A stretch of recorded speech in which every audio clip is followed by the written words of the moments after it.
Nik kanala YouTubeen sortu nuen 2021 garren urtean. Orduzkero egin ditut 87 elkarrizketa. Batzuk errepikatu dira, baina oso gutxi errepikatu dira, eta igo ditut YouTubera nire kanalea 282 bideo. Momentu batean izango dizkizuet, aurten 2024 garren urtean zeintzuk esan diren elkarrizketatuak. Hasi nintzen urte hasieran Aitor Buendiarekin. Aitor Buendia bera kasetaria da, La Ruta Slow programa egiten du Radio Euskadin, eta gehien bat galdera eta erantzunak enfokatu ziren slow food mugimenduan eta produktu lokalaren inguruan, ez?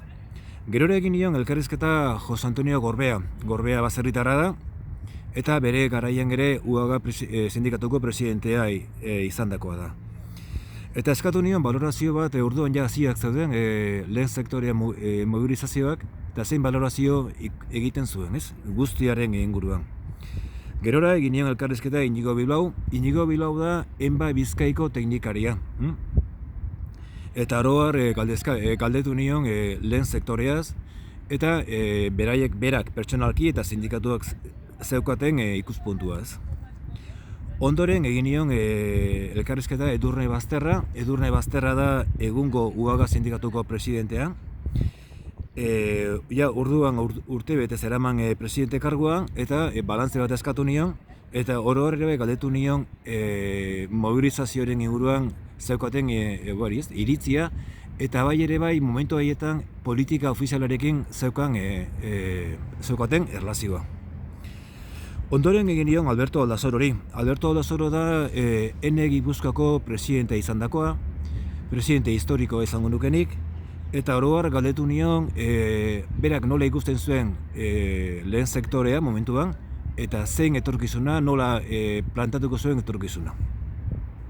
Gerora de bai egin nion galdera Javier Sánchez, da baserritarra, eta estaduan Via Campesinako buruetariko bada, ez? Gero Fernanda Machiavelli. Fernanda Machiavelli da Brasilgo nekazaritza ministro ordea. Lula da Silvaren gobernuan dago, eta gehien bat galdetu nion erosketa publikoek nola egiten baziran egiten zituzten beraiek Brasilen. Hoxe izan zen izpide. Gero Martin Uriarte. Martin Uriarte da Lorrako gerentea, baina aldi berean da Foro Rural Mundialeko presidentea.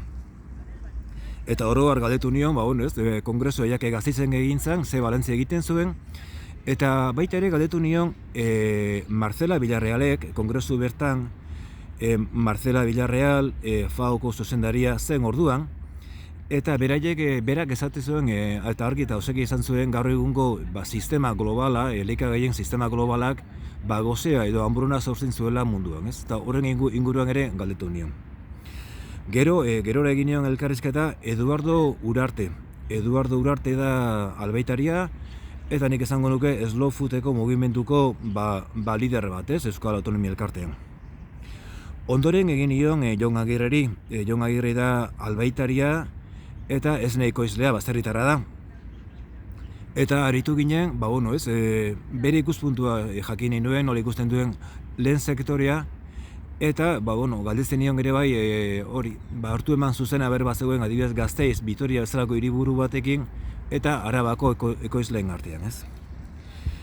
Gero berriro elkarrizketatu nuen Gorbea, Jose Antonio Gorbea. Eta digan, Jose Antonio Gorbea ere bai da EAEko presidentea. EAE dira abaltzen munduan okelaren arrazak erlazionatzen diren eta batzen dituen elkarregoa da, ez?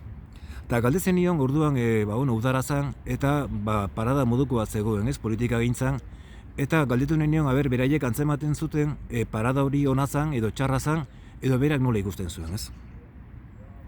Gero udan, Augustuan uste dut, Augustuan, Xabier Eliasi egin nion elkarrizketa. Xabier Elias da kazetaria, eta bere momentuan Ardatzako zuzendaria eta Baserri Biziako zuzendaria izandakoa.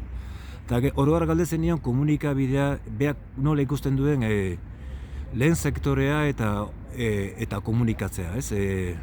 Bere balorazio eskatu nion.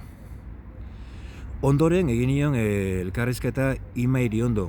Ima Iriondo da artzaina, Urnitan bizi da, eta hainbako Gipuzkoako juntan ere badago, eta galdetzen nion oro har, komerzializazioa eta lehen sektore berak nola ikusten duen, ez?